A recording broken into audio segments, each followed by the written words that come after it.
Como vocês acabaram de ver, a delegada fala sobre as agressões que ela sofria e também a tentativa de esconder essas agressões usando roupas de mangas compridas e também maquiagem.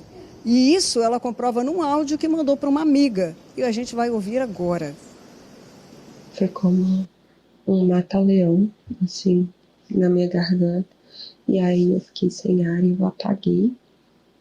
Mas eu me debati, né? Tentei falar. Daí eu durmo pro lado da parede, perto da cortina. E aí eu apaguei ali, só que quando eu acordei eu tava no chão já cuspindo sangue, assim, tava saindo sangue, eu acho, pelo meu nariz. Eu acordei meio assim e ele me ajudou. Depois pediu desculpa, se arrependeu. Mas eu sei que assim, hoje eu acho que ele ficou preocupado pelo que fez e eu consegui vir trabalhar agora. Amanhã eu também vou conseguir trabalhar por causa da maquiagem, não dá pra ver muito. E aí eu consigo passar a maquiagem e vim trabalhar amanhã. Então amanhã eu pensei em trocar o miolo da minha chave da minha casa, só que é um pouco longe a minha casa, então eu não sei como que eu vou fazer. Vou ver como que eu vou fazer.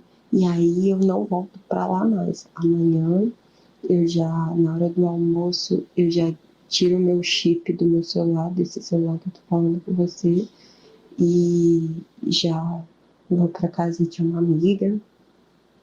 E aí eu fico incomunicável já.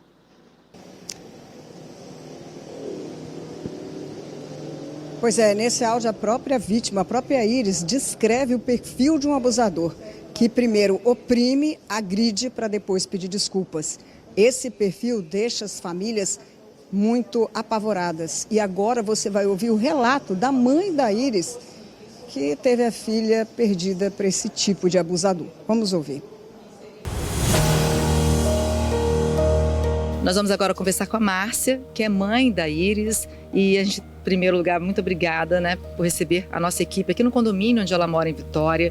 Márcia, primeiro nossos sentimentos, mais uma vez. E vamos falar só um pouquinho desse relacionamento. Começou em abril do ano passado. Quando você conheceu o Cleilton, qual a impressão que você teve dele? Olha, ele parecia um homem interessante no sentido de calmo, né, tranquilo, falava baixo, né, tratava bem, né, não era de sorrir, sabe, não era expansivo igual a Iris, né, sempre foi. Eu também sou mais um pouquinho, mas aí dava uma boa impressão. A gente não tinha assim nada que indicasse que ele fosse uma pessoa diferente, sabe? Ele parecia uma pessoa de boa índole, né? Ele indicava que gostava da minha filha, falava que gostava dela, sabe? Que ia tratar bem dela. E ela terminou depois de quanto tempo de relacionamento, e você sabe o motivo? Ela não falava comigo assim como era o relacionamento na hora, não. Nos dias, não. Ela falava que estava tudo bem, estava tudo certo e que ele tratava bem ela, mas que aí um dia ela chegou lá em casa que tinha sido agredida. Eu falei, o que é isso, minha filha? Toda roxa. Aí ela falou, mãe, ele me deu um mata-leão porque ele não gostou de uma coisa que eu falei, que era coisa do meu trabalho. Não era coisa assim que, né, que não era mentira, mas ele achou que era mentira. E ele não percebeu, não sei. Ela ficou tentando defendê-lo ainda, sabe? Eu falei, não, filha, ele não podia ter feito isso com você. Aí ela ficou comigo e ela falou, não, mãe, mas eu já fiz medida protetiva contra ele e falei que não vou voltar pra ele, entendeu? Aí eu falei, então tá, então vem ficar aqui com a mamãe que eu vou cuidar de você. Aí fiquei cuidando dela. Ele ficava atrás, insistindo, né? No relacionamento, não aceitava o fim. Não, ele não aceitava o fim, né, mas ela não me falava que se ele ficava atrás dela, não. A gente deduz depois que pode ter ficado, porque aí a gente ficou sabendo através de amigos que acontecia. Mas ela não falava para me poupar, eu acho, sabe? Porque ela sabia que eu tinha falado, filha, por favor, não fique sozinha com ele. Eu já ouvi outros casos, né? Mamãe já trabalhou, né, lendo essas notícias, revisando essas notícias. E quem fez uma vez pode fazer outra vez, filha. Você pode sair mais machucada ainda. Aí ela falou, não, mãe, ele falou que nunca mais vai fazer, sabe? Aquela coisa de apaixonado, de falar que não, que vai constituir uma família. Eu falei, não vai, filha, por enquanto não. Ela falava, mãe, eu vou falar com ele, vou conversar com ele só sobre a pensão. Eu ainda falava, filha, sobre pensão alimentícia, a gente fala depois que a Rebeca nascer. Ai, desculpa.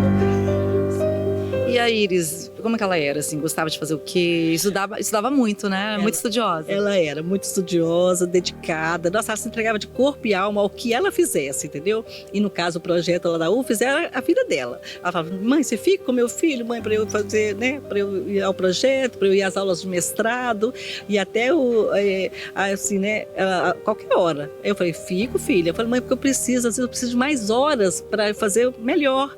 E realmente, quando eu levava ela ao hospital, assim, que eu encontrava alguém, ele só elogiava o trabalho dela, sabe? Nossa, eu sei que é um momento muito difícil, mas se caso for comprovado que realmente foi o Cleilton, né, que matou sua filha, sua neta, porque a neném já tinha 8 meses dentro do ventre, o que você diria para ele?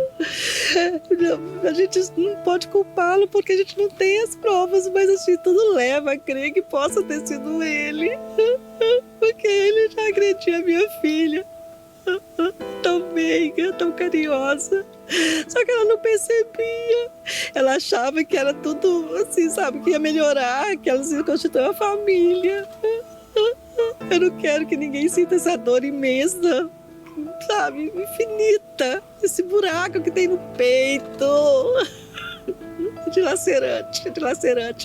E que nenhuma mãe merece passar por isso, gente, por favor, que a justiça seja feita, que ele seja preso, que o culpado, né, fica preso mesmo, não só preso e solte, mas que acha que consigamos provas para que ele permaneça preso, que ele pague pelo seu crime. Foi muita crueldade, gente, foi muita brutalidade. Minha filha sofreu muito, minha filha foi deformada, minha filha era tão linda por dentro e por fora. Vocês não têm noção, você conheceu, né, filha?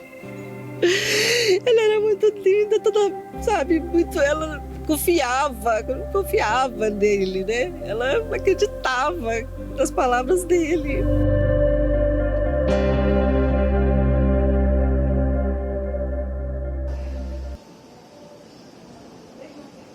Pois é, voltando a informar que durante o depoimento o Cleilton se mostrou frio, sem demonstrar empatia nem pela Iris, nem pela bebê, pela Rebeca, que estava para nascer, filha dele. Continuou negando qualquer participação nesse crime, não deu qualquer esclarecimento para a polícia, não adiantou o que aconteceu, apesar da polícia, como vocês ouviram aí a entrevista da delegada, demonstrando que tem provas suficientes que colocam o Cleilton naquele local, na semana, nos dias anteriores à morte da Iris. Bem, a gente continua acompanhando esse caso para saber de fato como que ele vai falar, como que ele vai proceder daqui para diante. Lembrando que Cleilton foi autuado em aborto, provocar aborto, foi autuado em feminicídio e também por ocultação de cadáver. Afinal de contas, por que ele teria levado a Ingrid para tão longe, para matá-la tão longe? E pelas cápsulas que foram encontradas no local, a morte aconteceu ali. A Iris teria sido encontrada por volta de 11h30, meio-dia. Se saiu daqui por volta de 7 horas, como falou a delegada, então tão logo ele teria chegado naquele local, ele teria matado a Iris. Mas a gente continua aqui acompanhando todo esse caso para saber o que vai acontecer daqui para diante, se ele vai depor de novo e se ele vai assumir o que fez ou se vai continuar negando. Jorge, Bruna. Pois é, a gente tem que seguir porque tem muitas ainda perguntas sem respostas que precisam ser esclarecidas. E deixar aqui um abraço para a mãe da Iris, a Márcia, que mesmo no momento de tanta dor, falou com exclusividade com a TV Tribuna sobre o assunto, né?